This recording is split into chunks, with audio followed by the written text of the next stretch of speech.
પહેલાંના જમાનામાં નાના બાળકને ઉછેરવામાં 3 વ્યક્તિનો મહત્ત્વનો ફાળો રહેતો હતો. એક મા અને બીજો દાદા દાદીનો.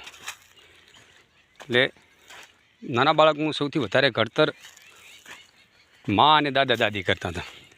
એટલે ધીરે ધીરે સમય પાક્યો એટલે મા ખાલી સ્તનપાન પૂરતી દૂધ પીડાવવા પૂરતી થઈ ગઈ અને દાદા દાદી કાં તો વૃદ્ધાશ્રમમાં જતા રહ્યા અથવા બીજા કોઈ કારણોસર તેઓ રોકાઈ ગયા. એટલે અત્યારે બાળકના ઘડતરમાં તેમનો કોઈનો ભાગ રહેતો નથી. એટલે મારું માનવું તો એવું છે કે જેને નાનું બાળક હોય ખરેખર દાદા દાદી જોડે જ મોટું કરવું જોઈએ. અને જો દાદા દાદી કોઈ સંજોગોમાં ન હોય તો પણ તેને રમાડવા માટે વૃદ્ધ વ્યક્તિનો સહારો લેવો જોઈએ. કારણ કે બાળક હંમેશા જ્યાં તમે નાનું બાળક હશે ને તો તમને અવનવા પ્રશ્નો પૂછતી, તેને જાણવાની જિજ્ઞાસા રહેલી હોય છે. એટલે એ વૃદ્ધ વ્યક્તિ તેને સંપૂર્ણ માહિતી આપે. બીજો મોટો વ્યક્તિ એનાથી કંટાળી જાય અને પૂરતા જવાબ ના આપે. એટલે ગમે ત્યારે નાના બાળકના ઉછેરમાં સૌથી મહત્ત્વનો ભાગ